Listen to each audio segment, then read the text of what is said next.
SAIAS academy சேனலை subscribe பண்ணுங்க.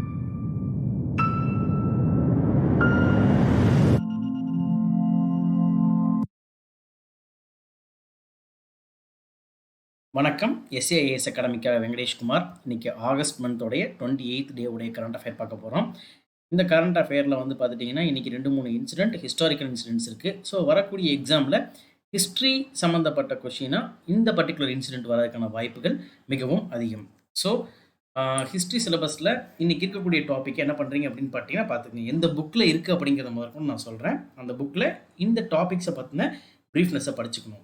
அப்போ தான் வரக்கூடிய எக்ஸாம்ஸில் இருக்கக்கூடிய அந்த ஹிஸ்டாரிக்கல் கொஷின்ஸை ப்ராப்பராக டீல் பண்ண முடியும். இது ரொம்ப முக்கியமான ஒரு கொஷின்ஸும் ஆகும். சரிங்களா? இன்றைக்கான ஃபஸ்ட் இன்சிடென்ட் என்ன அப்படின்னு பார்த்தீங்கன்னா, centre to ease path for monetisation, finance minister to chair meet with regulators to relax investment norms. சரிங்களா? இப்போ வந்து ஃபினான்ஷியல் ரெகுலேட்டர்ஸ், அதாவது நிதி சம்மந்தப்பட்ட விஷயங்களை வந்து நடைமுறைப்படுத்துபவர்களில் வந்து பார்த்தீங்கன்னா நிறைய பாடிஸ் இந்தியாவில் இருக்குது. RBI, Reserve Bank of India, அதே மாதிரி செபி, சரிங்களா, அதே மாதிரி ஐபிபிஎஸ், இந்த மாதிரி நிறைய ஃபினான்ஷியல் சம்மந்தப்பட்ட நிதி சம்மந்தப்பட்ட விஷயங்களை ரெகுலேட் பண்ணுற பாடிஸ் இருக்குது. இந்த பாடிஸ் கூட ஃபினான்ஸ் மினிஸ்ட்ரி ஒரு மீட்டிங்கை ஹோல்ட் பண்ண போகிறாங்க. எதுக்கு அப்படின்னு பார்த்தீங்கன்னா, இப்போது ப்ரைவேட்டைசேஷன் அப்படிங்கிற ஒரு முக்கியமான விஷயம் போயிட்டுருக்கு, தனியார் மயப்படுத்துதல் அப்படிங்கிற. இன்றைக்கி இருக்கக்கூடிய பப்ளிக் என்டர்பிரைசஸான ஹைவே, நேஷ்னல் ஹைவே, அதே மாதிரி வந்து பார்த்துட்டிங்கன்னா பெட்ரோலியம், இந்த மாதிரி சில இடங்களை, சில துறைகளை வந்து தனியார் மயப்படுத்துறதுக்காக டெண்டர்களை வெளிவிட போகிறாங்க. அதனால அந்த தனியார் மயப்படுத்துறது அப்படிங்கிறது என்னென்னா, ஒரு தனியாரினுடைய மூலதனத்தை, இன்வெஸ்ட்மெண்ட்டை கொண்டு வர்றது தான். சரிங்களா? அதாவது கவர்மெண்ட் பிஎஸ்யூஸில் தனியாருடைய இன்வெஸ்ட்மெண்ட் கொண்டு வரணுங்கிறதுக்காக இந்த ஸ்கீம் அனௌன்ஸ் பண்ண போகிறாங்க. அதனால் இன்வெஸ்ட் பண்ண போகிறவங்களுக்கு எளிமையாக புரியும் விதத்தில் ஈஸியான நடைமுறைகளை ஏற்படுத்தணும் அப்படிங்கிறதுக்காக பேசிகிட்டு இருக்காங்க. கிட்டத்தட்ட 5.93 லட்சம் கோடி ரூபாய் இது மூலயமா வந்து ப்ரைவேட் கிட்ட இருந்து இன்வெஸ்ட்மெண்ட்டாக கவர்மெண்ட்டுக்கு வரும். இந்த திட்டங்களை வச்சு, இந்த 5.93 கோடியை வச்சு இந்தியாவை வந்து தேவைப்படக்கூடிய எல்லா இன்ஃப்ராஸ்ட்ரக்சர்ஸையும், கட்டுமான பணிகளையும், அதே மாதிரி கட்டமைப்பு சார்ந்த பணிகளையும் உயர்த்தலாம் அப்படிங்கிறதுக்காக இந்த ரூல்ஸை வந்து ரெகுலேட் பண்ணணும். அதே மாதிரி இன்வெஸ்ட்மெண்ட்டுக்கு நார்ம்ஸை வந்து கொஞ்சம் ரிலாக்ஸ் பண்ணணும் அப்படிங்கிற ஒரு கோரிக்கையை ஃபினான்ஷியல் பாடிஸ்க்கு நம்ம government, central government finance ministry வச்சுருக்காங்கப்பா. இதில் இருந்து என்ன கொஷின் கேட்டிருக்கோம்னா, ஃபினான்ஷியல் ஸ்டெபிலிட்டி டெவலப்மெண்ட் கவுன்சில் அப்படின்னு சொல்லக்கூடியது. சரிங்களா?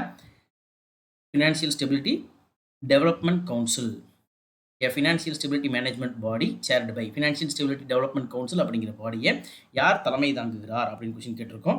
இதற்கான ஆன்சர் என்ன? Finance minister. Deepor Beel breach, second issue, Deepor breach easy after eco sensitive zone notification. இப்போ ரீசெண்டாக வந்து சென்ட்ரல் கவர்மெண்ட் என்ன பண்ணியிருக்காங்கன்னா, எக்கோ சென்சிட்டிவ் ஜோன் அப்படின்னு சொல்லிட்டு தீபார் பீல் அப்படிங்கிற ஒரு லேக், சரிங்களா, தீபார் பீல் அப்படிங்கிற ஒரு லேக்கு ஒரு வைல்ட் லைஃப் சென்ச்சுரியில் இருக்குப்பா. அது எங்கே இருக்குன்னா அசாம் மாநிலத்தில் இருக்குது. சரிங்களா? இது வந்து ராம்சார் சைட்டில் இருக்கக்கூடிய மிக முக்கியமான இடமும் இது ஈரநிலமும் ஆகும். இந்த இடங்களில் வந்து நிறைய பறவைகளுக்கு அடைக்கலம் கொடுக்கக்கூடிய ஒரு இடம். இந்த இடங்களில் என்ன பிரச்சனை நடந்துகிட்டு இருக்கு அப்படின்னு பார்த்தீங்கன்னா, நிறைய இல்லீகல் ஆக்குபேஷன், சரிங்களா, சட்டத்திற்கு புறம்பாக நிறைய ஆக்குபேஷனும், அதே மாதிரி நிறைய ரெசார்ட்ஸ் கட்டுறதும், ரெஸ்டாரண்ட்ஸ் கட்டுறதும், அதே மாதிரி டெவலப்மெண்டல் ஆக்டிவிட்டீஸ், ரோடு போடுறதுக்காகவும் பாலங்கள் போடுறதுக்காகவும் இதனுடைய எக்காலஜியை, சரிங்களா, சுற்றுச்சூழல் அமைப்பை மாசுபடுத்திட்டு இருக்காங்க அப்படிங்கிறது ஒரு விஷயமா இருந்துச்சு. ஸோ இப்போ ரீசெண்டாக வந்து சென்ட்ரல் கவர்மெண்ட் என்ன பண்ணியிருக்காங்கன்னா, இதை எக்கோ சென்சிட்டிவ் ஜோனாக அனௌன்ஸ் பண்ணியிருக்காங்க. இது எக்கோ சென்சிட்டிவ் ஜோனாக வந்து அனௌன்ஸ் பண்ணியிருக்கனால என்னென்னா, இந்த பர்டிகுலர் டீப்பார் பீல் அப்படிங்கிற அந்த ஈரநிலம் அந்த லேக்கை சுற்றி 1 கிலோமீட்டர் அளவுக்கு எந்த ஒரு பணிகளையுமே, டெவலப்மெண்டல் ஆக்டிவிட்டீஸும் சரி, ரெஸ்டாரண்ட், ரெசார்ட் ஆக்டிவிட்டீஸையுமே செய்யக்கூடாது அப்படிங்கிறத வந்து உறுதி செஞ்சுருக்காங்க. இதனால என்னென்னா, இந்த தீபார் பீல் அப்படிங்கிற பகுதி வந்து சுத்தமானதாகவும் எக்காலஜியாகவும் காப்பாற்றப்படும், எக்காலஜி ரிலேட்டடாகவும் காப்பாற்றப்படும் அப்படிங்கிறது நியூஸில் இருக்குப்பா. ஸோ இதுலேருந்து கேட்ட கொஸ்டின் என்னென்னா, Deepor Beel is a wildlife sanctuary and Ramsar site in north east India. இது வடகிழக்கு இந்தியாவில் இருக்கக்கூடிய ஒரு முக்கியமாக வனவிலங்கு சரணாலயம் மற்றும் ராம்சார் சைட்டு, சரிங்களா, ஈரநில பகுதியும் ஆகும். இது எந்த ஸ்டேட்டில் இருக்குது அப்படின்னு கேட்டிருக்கோம்ப்பா. இதுக்கான ஆன்சர் அசாம். சரிங்களா? அசாம் மாநிலத்தில் தான் இது இருக்கிறது. Special covers on GI products released. சரிங்களா? இப்போ ரீசெண்டாக போஸ்டல் டிபார்ட்மெண்ட் கர்நாடகாவில் என்ன பண்ணியிருக்காங்க அப்படின்னு பார்த்தீங்கன்னா, ஜிஐ அப்படிங்கிறதுனா புவிசார் குறியீடுன்னு சொல்லுவோம். சரிங்களா? இப்போ வந்து திருப்பதி லட்டு அப்படிங்கிறது புவிசார் குறியீடில் சேர்க்கப்பட்டிருக்கு. அதே மாதிரி பங்கனப்பள்ளி மாம்பழம், அதே மாதிரி தஞ்சாவூரில் செய்யக்கூடிய பொம்மைகள், அதே மாதிரி அங்கே நம்ம தமிழ்நாட்டில் மகாபலிபுரத்தில் செதுக்கக்கூடிய சில சிலைகள், இந்த மாதிரி நிறையா பொருட்கள் வந்து பார்த்துட்டிங்கன்னா புவிசார் குறியீடு ஜிஐ டேக் அப்படிங்கிறது கொடுப்பாங்க. ஜிஐ டேக் அப்படிங்கிறது கொடுத்தாங்கன்னா அதனுடைய தயாரிப்பு தன்மை அப்படிங்கிறது நிலைப்படும். அதாவது அந்த பொருட்களை வேற எந்த இடத்துலயும் தயாரிக்கக்கூடாது. அந்த பொருட்களுக்கான ஒரு அங்கீகாரமும் கிடைக்கும். சரிங்க. இப்போ ரீசெண்டா ஆத்ம நிர்பார் பாரத் அப்படின்ற ஒரு ஸ்கீம், அதாவது தற்சார்பு இந்தியா, இந்தியாவிற்கு தேவையான அனைத்து பொருட்களையும் இந்தியாவிலேயே தயார் செய்ய வேண்டும் அப்படிங்கிற ஒரு மத்திய அரசின் திட்டம் இருக்கு. இந்த திட்டத்தை வந்து ஊக்குவிக்கும் விதமாக போஸ்டல் டிபார்ட்மெண்ட் இந்த மாதிரி ஜிஐ ப்ராடக்ட் கிட்டத்தட்ட 42 ப்ராடக்ட் கர்நாடகாவில் வந்து ஜிஐ டேக் புவிசார் குறியீடு கொடுக்கப்பட்டிருக்கு. அந்த 42 பொருட்களை உடைய ஸ்பெஷல் போஸ்ட் கவரை வந்து ரிலீஸ் பண்ணியிருக்காங்க. சரிங்களா. இது வந்து ஒவ்வொரு ஏர்போர்ட்லையுமே வந்து பார்த்துட்டிங்கன்னா இந்த ஜிஐ கவர், சரிங்களா, இந்த ஸ்பெஷல் கவரை வந்து டிஸ்பிளேல வைப்பாங்க. இதன் மூலமாக வந்து இந்த பொருட்களுக்கு புவிசார் குறியீடு அப்படிங்கிறது கிடச்சிருக்கு. இந்த பொருளினுடைய சிறப்பம்சம் அப்படிங்கிறது எல்லாத்துக்கும் தெளிவுபடுத்தப்பட்டு அதனால அந்த பொருட்களினுடைய விற்பனையும் கூடும். இந்தியாவில் இருக்கக்கூடிய ஒரு பொருள் நல்லா விற்பனை செய்யப்படும். அதே மாதிரி இந்தியாவிலேயே அதே மாதிரி அந்த குறிப்பிட்ட இடத்திலேயே திண்டுக்கல் பூட்டு மாதிரி, சரிங்களா, அதே மாதிரி காஞ்சிபுரம் பட்டு மாதிரி இந்தியாவில் இருக்கக்கூடிய பொருட்கள் இந்தியாவிலேயே தயாரிக்கப்படும். அது தயாரிப்பாளர்களும் பாதுகாக்கப்படுவாங்க, தயாரிக்கக்கூடிய இடமும் பாதுகாக்கப்படும் அப்படிங்கிறதுக்காக அரசாங்கம் செய்யக்கூடிய ஒரு விஷயம். ஸோ இதுலேருந்து என்ன கொஸ்டின் கேட்டிருக்கோம்னா, which among the following region in Tamil Nadu got GI tag for silk, அதாவது பட்டுக்கு புவிசார் குறியீடு பெற்ற தமிழ்நாட்டினுடைய இடம் எதுன்னு கேட்டிருக்கோம். Option A Erode, option B Bhavani, option C Coimbatore, option D Arni. So இதற்கான சரியான ஆன்சர் அப்படிங்கிறதுனா option D Arni. Fourth question, fake paint white cement seized in Vinagram, Irukkancheri. சரிங்களா. IPREC conducts raid at 4 places, books cases against 4 person. சரிங்களா. அதாவது போலி பெயிண்ட்டுகளும் போலி white சிமெண்ட்டும் வனகிராம் அதே மாதிரி இருக்கஞ்சேரி அப்படிங்கிற பகுதிகளில் வந்து என்ன பண்ணப்பட்டிருக்குன்னு எடுக்கப்பட்டிருக்கு. சரிங்களா. இந்த IPREC அப்படிங்கிற அமைப்பு என்ன அப்படின்னு பார்த்தீங்கன்னா, ஒரு பொருளை வந்து போலியை தயாரிக்கிறதை தடுக்கக்கூடிய அமைப்பு. சொல்லப்போனால் ஒரு காப்பிரைட் மாதிரியான ஒரு நிறுவனம். சரிங்களா. ஒரு பொருட்களுடைய போலிகள் வருவதை தடுக்கக்கூடிய ஒரு அமைப்பு. இவங்க ரைட் பண்ணி என்ன பண்ணியிருக்காங்க அப்படின்னு பார்த்தீங்கன்னா, இந்த மாதிரி போலி பொருட்களை சீஸ் பண்ணியிருக்காங்க. இந்தியாவில் போலி பொருட்களினுடைய நடமாட்டம் அதிகமாக இருக்கிறது, விற்பனையும் அதிகமாக இருக்குது. இந்த போலி பொருட்களை தயார் செய்கிறத வந்து தடுத்தால்தான் அதனுடைய ஒரிஜினல் பொருட்கள் சரியாக தயார் செய்யப்படும், சரியான குவாலிட்டியில் மக்களுக்கும் சேர்ந்தடையும், அதே மாதிரி அதனுடைய தயாரிப்பாளர்களும் பாதிக்கப்பட மாட்டாங்க அப்படிங்கிறதுக்காக இந்த நிறுவனம் IPREC அப்படிங்கிற நிறுவனம் உருவாக்கப்பட்டிருக்கு. சரிங்களா. IPREC ஃபுல் ஃபார்ம் என்னன்னா, intellectual property rights enforcement cell அப்படின்னு நம்ம சொல்லுவோம். ஸோ இது சம்மந்தமாக என்ன கொஸ்டின் கேட்டிருக்கோம்னா, intellectual property right enforcement cell would enforce IPR. சரிங்களா. IPR அப்படிங்கிறது இன்டலெக்சுவல் ப்ராப்பர்ட்டி ரைட்ஸ் அப்படின்னு நம்ம சொல்லுவோம். இந்த இன்டலெக்சுவல் ப்ராப்பர்ட்டி ரைட்ஸ்னா என்ன அப்படிங்கிறத பிரீஃபாக தெரிஞ்சுக்கங்க, ரொம்பவும் முக்கியம். The trade related aspect of intellectual property right was under which organisation question கேட்டிருக்கோம். Option A world intellectual property organisation, option B united nations, option C world trade organisation, option D none of the above. இதற்கான சரியான பதில் எது அப்படின்னு பார்த்தீங்கன்னா C world trade organisation தான் ஒரு பொருளுக்கான இன்டலெக்சுவல் ப்ராப்பர்ட்டி ரைட்ஸை பற்றின எல்லா விஷயங்களையுமே உலக அளவில் கண்ட்ரோலில் வச்சிருக்கு. சரிங்களா.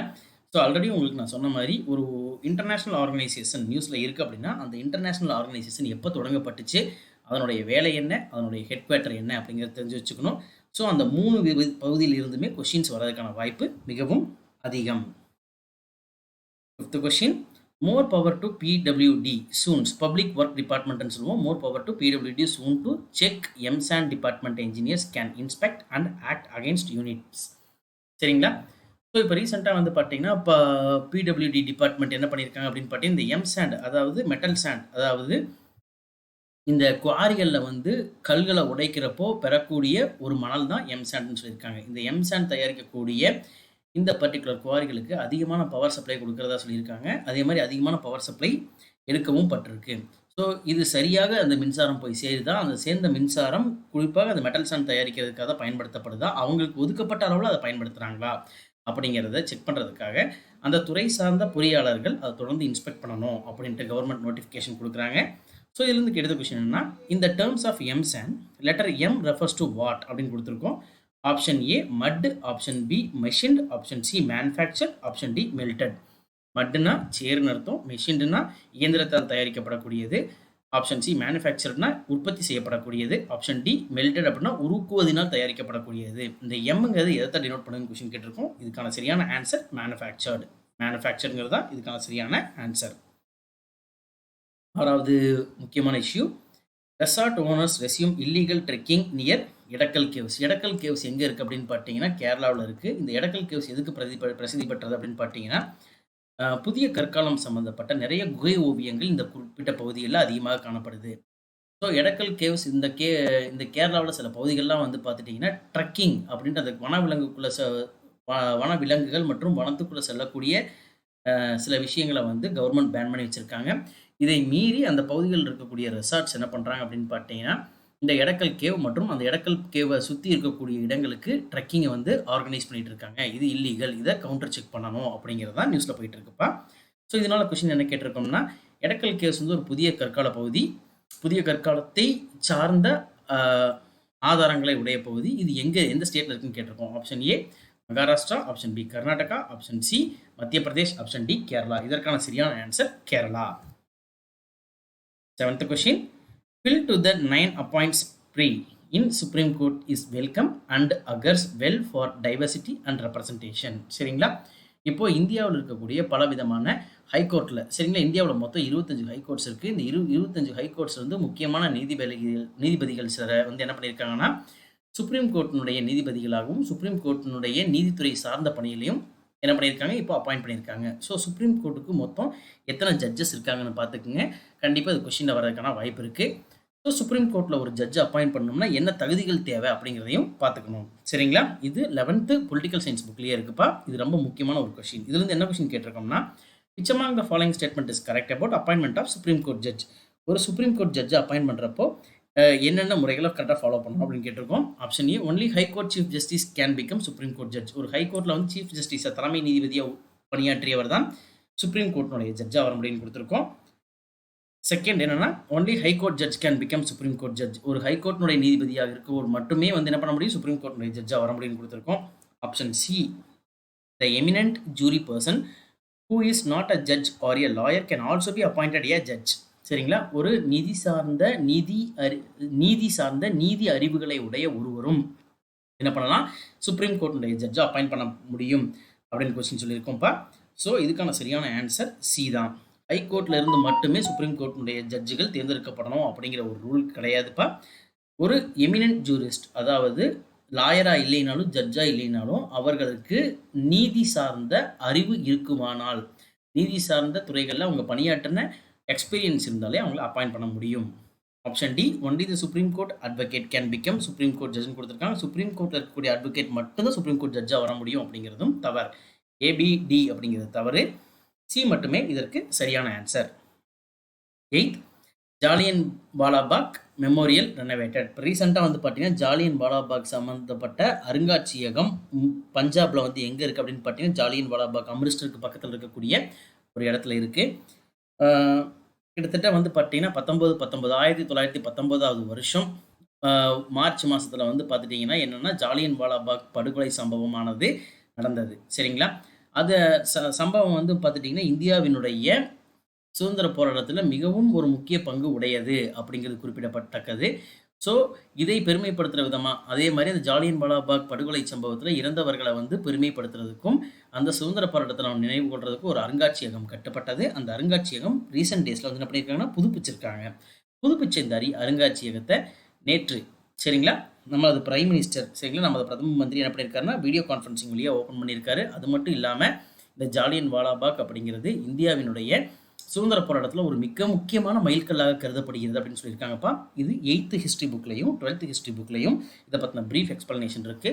ஸோ 8th ஹிஸ்ட்ரி புக்கையும் 12th ஹிஸ்ட்ரி புக்கையும் படிச்சிங்க அப்படின்னா கண்டிப்பாக இதை பற்றின விஷயங்கள் தெரியும். ஸோ இந்த ஜாலியன் வாலாபாக் இன்சிடென்ட் எப்போ நடந்தது கொஸ்டின் கேட்டிருக்கோம். Option A 1918, option B 1990, option C 1920, option D 1921.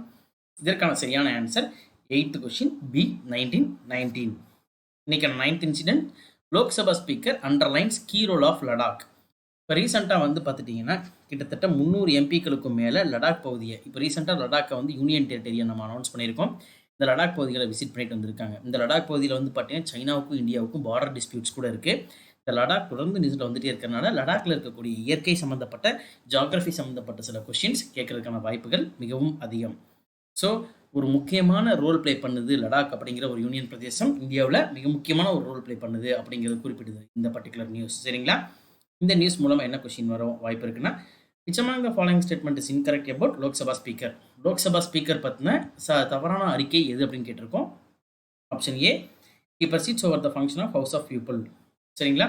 அதாவது மக்களவையினுடைய தலைமையை தாங்குபவர் அப்படின்னு கொடுத்துருக்கோம். Option B, he heads the business advisory committee. Business advisory கமிட்டினா பாராளுமன்ற நடவடிக்கை சம்பந்தப்பட்ட குழுவினுடைய தலைவராக இவர் நியமிக்கப்படுவார் அப்படின்னு கொடுத்துருக்கோம். Option C, he must be a member of Lok Sabha. லோக்சபாவினுடைய உறுப்பினராக இவர் இருக்க வேண்டும் அப்படின்னு கொடுத்துருக்கோம். Option D, his tenure ends after the Lok Sabha last session of government before election. ஒரு தேர்தலுக்கு முன்னாடி முந்தைய அரசாங்கத்தினுடைய லோக்சபா மக்களவையினுடைய பீரியட், அதாவது காலம் முடிகிறப்போ கண்டிப்பாக ஒரு லோக்சபாவினுடைய பதவிக்காலமும் முடிஞ்சிருக்கும் அப்படின்னு கொடுத்துருக்கோம். இதில் 3 பாயிண்ட் கரெக்ட், ஒரே ஒரு பாயிண்ட் தப்பு. அது எது தப்பு அப்படின்னு பார்த்தீங்கன்னா டி பாயிண்ட் தப்பு. சரிங்களா? அடுத்த லோக்சபாவினுடைய ஸ்பீக்கர் வர வரைக்கும் முந்தைய லோக்சபாவினுடைய ஸ்பீக்கர் பதவியிலேயே நீடிப்பார். ஸோ லோக்சபா கலைக்கப்படும் போது ஆட்டோமேட்டிக்காக லோக்சபாவினுடைய ஸ்பீக்கரும் பதவி இழப்பார் அப்படிங்கிறது தவறு. சரிங்களா? ஸோ இதுக்கான கொஷின் இன்கரெக்ட் ஸ்டேட்மெண்ட்னு பார்த்துட்டிங்கன்னா டி மட்டும்தான் இன்கரெக்ட். இன்னைக்கான லாஸ்ட் முக்கியமான news, Indian astrophysicists spot rare merger of the 3 jumbo black holes. Black ஹோல்ஸ்னால் கருந்துளை அப்படின்னு நம்ம சொல்லுவோம். கருந்துளை சம்பவம் தான் வந்து பார்த்துட்டிங்கன்னா இந்திய உலகத்தில் இருக்கக்கூடிய பெரிய பாலண்டங்கள் கேலக்ஸி உருவாகிறதுக்கான மிக முக்கியமான காரணம். இந்த கருந்துளைன்னு ஏன் சொல்கிறோம் அப்படின்னு பார்த்தீங்கன்னா, இந்த துளைகளிலிருந்து ஒளி அப்படிங்கிறது வராது. சரிங்களா? அதாவது விண்வெளியில் இருக்கக்கூடிய வானத்தில் இருக்கக்கூடிய ஒளி வராத இருண்ட இடங்களை பற்றின விஷயம் தான் என்னென்னு சொல்லுவோம் அப்படின்னு பார்த்தீங்கன்னா பிளாக் ஹோல்ஸ் அப்படின்னு நம்ம சொல்லுவோம். நம்மளுடைய அண்டத்தில், அதாவது நம்மளுடைய கேலக்சியில் வந்து பார்த்துட்டிங்கன்னா 3 கருந்துளைகள் ஒன்றுக்கு ஒன்று இணைஞ்சிக்கிட்டு ஒரு பெரிய கருந்துளையை உருவாக்க போகுது அப்படிங்கிறத ரீசெண்ட் டேஸில் பயன் பண்ணியிருக்காங்க. ஸோ இதற்கு வந்து NGC 7733 அப்படிங்கிற ஒரு நேமும் கொடுத்துருக்காங்க. ஸோ இது எதுக்கு கொடுக்கப்பட்டதுன்னு கேட்டிருக்கோம். ஆப்ஷன் ஏ அண்டத்திற்கா. சரிங்களா? ஆப்ஷன் பி பிளாக் ஹோல் கருந்துளைக்கா. ஆப்ஷன் சி யூனிவர்ஸ்கா பேரண்டத்திற்கா. ஆப்ஷன் டி ஸ்டார்ஸ் நட்சத்திரங்களுக்கான்னு கொடுத்துருக்கோம். சரிங்களா? கேலக்சினா பேரண்டம், யூனிவர்ஸ்னா அண்டம். சரிங்களா? ஸோ இதில் சரியான பதில் அப்படிங்கிறது என்ன, 10th கொஷினுக்கு ஆப்ஷன் ஏ அப்படிங்கிறது தான் சரியான ஆன்சர், கேலக்சி. சரிங்களா? NGC 7733 அப்படிங்கிறது இந்த 3 பிளாக் ஹோல்ஸ் இணைஞ்சு உருவாகக்கூடிய மிகப்பெரிய கேலக்சியை குறிப்பிடுது. சரிங்களா? இன்னைக்கான கொஷின்ஸ் உங்களுக்கு பிடிச்சிருந்துச்சுன்னா இந்த வீடியோவை லைக் பண்ணுங்கள், முடிஞ்ச அளவுக்கு இந்த வீடியோவை ஷேர் பண்ணி எங்களுக்கு சப்போர்ட் பண்ணுங்கள். Thank you very much.